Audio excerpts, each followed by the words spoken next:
इस वीडियो में हम आपको बताएंगे कि मज़ाहमतों को पैरेलल में किस तरह से जोड़ा जाता है और किस तरह से वेरीफाई किया जाता है कि पैरेलल सर्किट में हर रेजिस्टेंस के क्रॉस पाए जाने वाले वोल्टेज कुल सप्लाई वोल्टेज के बराबर होते हैं और पैरेलल सर्किट में जो करंट्स होती हैं वो डिवाइड हो जाती हैं, यानी सर्किट की कुल करंट तमाम मज़ाहमतों में से गुजरने वाली करंट के मजमुआ के बराबर होती है।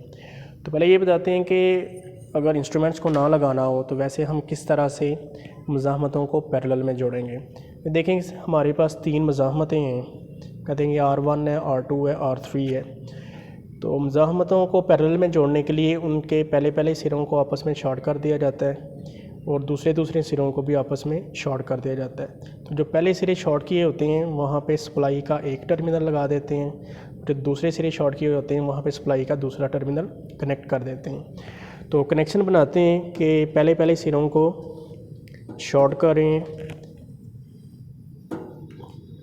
और इसी तरह जो दूसरे सिरे हैं इनको भी शॉर्ट कर दिया जाता है।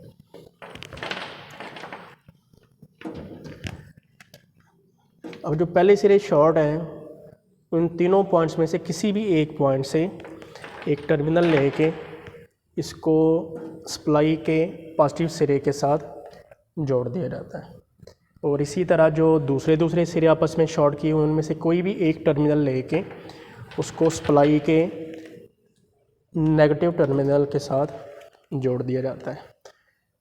तो ये बिल्कुल एक सिंपल मेथड है कि किस तरीके से मज़ाहमतों को आपस में पैरेलल में जोड़ते हैं। अब इस बात की वेरिफिकेशन के लिए कि वोल्टेज एक जैसी होती हैं और करंट डिवाइड हो जाती है, तो उसके लिए हम इंस्ट्रूमेंट्स को भी जोड़ेंगे। तो उसका तरीकाकार ये होगा कि हम 4 वोल्ट मीटर्स और 4 एम्पेयर मीटर्स यूज़ कर रहे हैं। एक वोल्ट मीटर लगाया जाएगा सप्लाई के पैरेलल में जो कुल सप्लाई वोल्टेज बता रहा होगा। बाकी जो 3 वोल्ट मीटर्स हैं एक वोल्ट मीटर को एक रेजिस्टेंस के पैरेलल में लगा के वोल्टेज को मेजर करेंगे। फिर इसी तरह जो एम्पेयर मीटर्स हैं उनमें से एक एमीटर को लगाया जाएगा मेन सप्लाई के सीरीज़ में जो कुल करंट को बताएगा और बाकी एक मीटर को हर रेजिस्टेंस के सीरीज़ में लगा के उनमें से गुजरने वाली करंट को मेजर करेंगे। चलें कनेक्शन करते हैं। सबसे पहले 1 वोल्ट मीटर को लगाते हैं सप्लाई के पैरेलल में। तो सप्लाई से पॉजिटिव टर्मिनल लेके वोल्ट मीटर के पॉजिटिव के साथ कनेक्ट कर दिया और नेगेटिव टर्मिनल को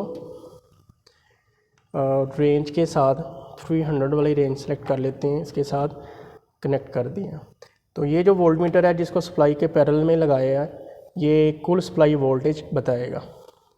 अब एम्पेयर मीटर्स को लगाने के लिए पहले जो हमने मेन कुल करंट के लिए वैल्यू बता रहा होगा, एक एम्पेयर मीटर सप्लाई के सीरीज़ में लगा रहे हैं। अब ये एम्पेयर मीटर इसके सीरीज़ में लगाते हैं और फिर इस एम्पेयर मीटर को इस रजिस्टर R1 के सीरीज़ में लगाएंगे ताकि पता चले कि जब करंट चलेगी तो इसमें कितनी वैल्यू आ रही है। इसमें रेंज 1 वाली सेलेक्ट करके दूसरे एम्पेयर मीटर को कनेक्ट कर रहे हैं। अब इस एम्पेयर मीटर को जोड़ेंगे R1 के सीरीज़ में।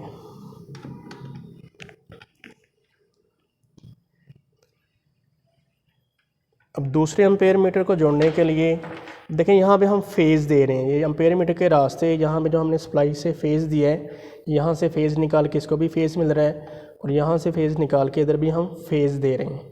तो जैसे पहले बताया कि यहाँ पे फेजेस आएंगे और यहाँ पे न्यूट्रल यानी नेगेटिव टर्मिनल आएगा। तो पहले हम फेजेस को जोड़े एम्पेयर मीटर्स के सीरीज़ में इन मज़ाहमतों को लगा के। तो ये एक हमने जो रजिस्टर है उसको 1 एम्पेयर मीटर के सीरीज़ में लगा दिया। अब इस एम्पेयर मीटर को भी फेज़ रिक्वायर्ड है। अब देखें फेज़ यहाँ पे भी आ रहा है, यहाँ पे भी आ रहा है, सप्लाई से भी ले सकते हैं। तो आसान ये होता है कि जहाँ पे फेज़ करीब है वहीं से फेज़ लेके इस एम्पेयर मीटर को फेज़ दे दिया जाए। अब इस एम्पेयर मीटर को हमने दूसरे रजिस्टर के साथ सीरीज़ में लगाना है, तो उसके लिए 1 वाली रेंज सेलेक्ट करके दूसरे रजिस्टर के सीरीज़ में लगा दिया। अब देखें इसको भी फेज़ मिल रहा है, दोनों को फेज़ मिल रहा है। अब दोनों रजिस्टर्स के साथ 2-2 एम्पेयर मीटर को सीरीज़ में लगा दिया। अब ये तीसरा एम्पेयर मीटर है, इसको फेज़ देना है और उसके सीरीज़ में एक और रजिस्टर को लगाना है।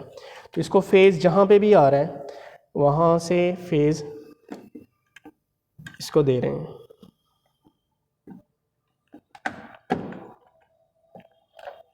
अब यहाँ से फेज़ निकाल के आगे रजिस्टर को देंगे। इस तरह से ये एम्पेयर मीटर सीरीज़ में भी लग जाएगा।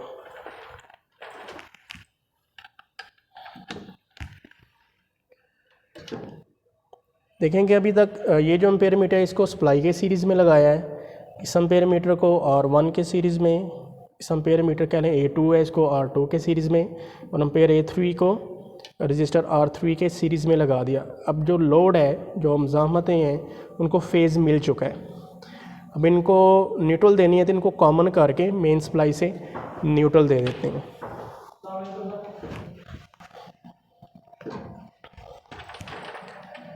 ये आपस में कनेक्ट कर दिया इनको, और इनको ये जो तीनों सिरे हैं इनमें से किसी भी एक सिरे से एक टर्मिनल लेके इसको सप्लाई से न्यूट्रल प्रोवाइड कर देते हैं।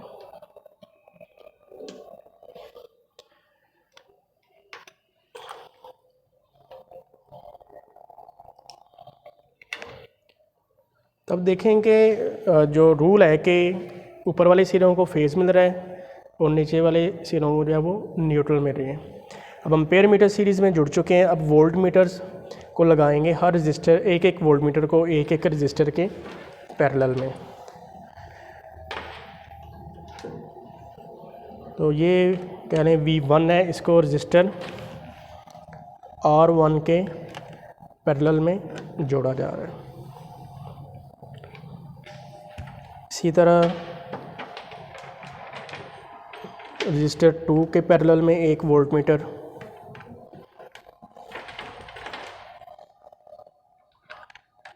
और रजिस्टर 3 के पैरेलल एक वोल्ट मीटर V3।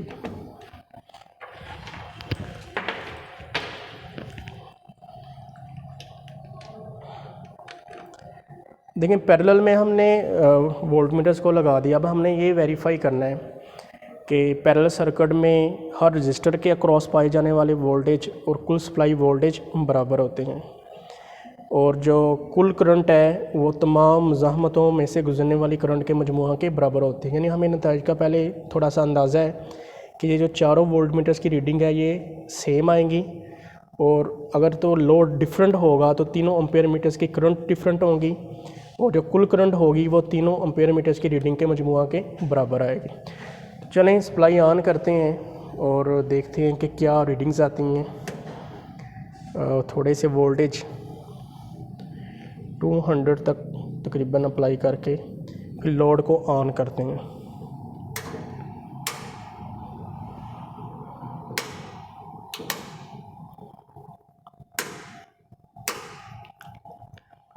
नहीं जी, डिफरेंट लोड्स को ऑन कर दिया। पहले तो चेक करते हैं कि जो वोल्टेज का लेवल है क्या वो सेम है या डिफरेंट है। चलें वोल्टेज को ही राउंड फिगर ले लेते हैं, 200 वोल्ट। नहीं जी, 200 वोल्टेज सप्लाई से अप्लाई किए जा रहे हैं। इसमें देखें कि जो चारों वोल्ट मीटर्स हैं इनकी रीडिंग्स सेम है, यानी इस बात की वेरिफिकेशन हो गई कि पैरेलल सर्किट में जो कुल सप्लाई वोल्टेज और हर रजिस्टर के अक्रॉस पाए जाने वाले वोल्टेज की वैल्यू एक जैसी होती है। अब देखें कि करंट्स की क्या वैल्यूज़ हैं। पहले मेजर करते हैं टोटल करंट। रेंज हमने सब पे 1 एम्पेयर वाली सिलेक्ट की है, तो 10 वाली स्केल पढ़ेंगे तो इसमें देखें जो करंट आ रही है वो 0.66 एम्पेयर, ये जो टोटल करंट है वो 0.66 एम्पेयर है। अब देखेंगे जो A1 यानी जो I1 करंट है रजिस्टर R1 में से गुजर रही है, उसकी वैल्यू ये अगर डायरेक्ट रीडिंग पढ़ें तो आ रही है 14, तो ये आएगी 0.14 एम्पेयर। दूसरा एम्पेयर मीटर देखेंगे, इसकी रीडिंग डायरेक्टली पढ़ लेते हैं आसानी के लिए। तो ये 28 है, इसको 10 से डिवाइड करेंगे तो ये 0.28 है। और जो तीसरा एम्पेयर मीटर है इसकी रीडिंग 26, तो ये 0.26 बनेगी। तो जब हम इन तीनों करंट्स को जमा करेंगे तो ये कुल करंट के बराबर होगी। वैसे तो अभी ये क्लियर है कि जो कुल करंट है वो तीनों करंट्स के मजमूआ के तकरीबन बराबर है और तीनों ये करंट्स डिफरेंट है।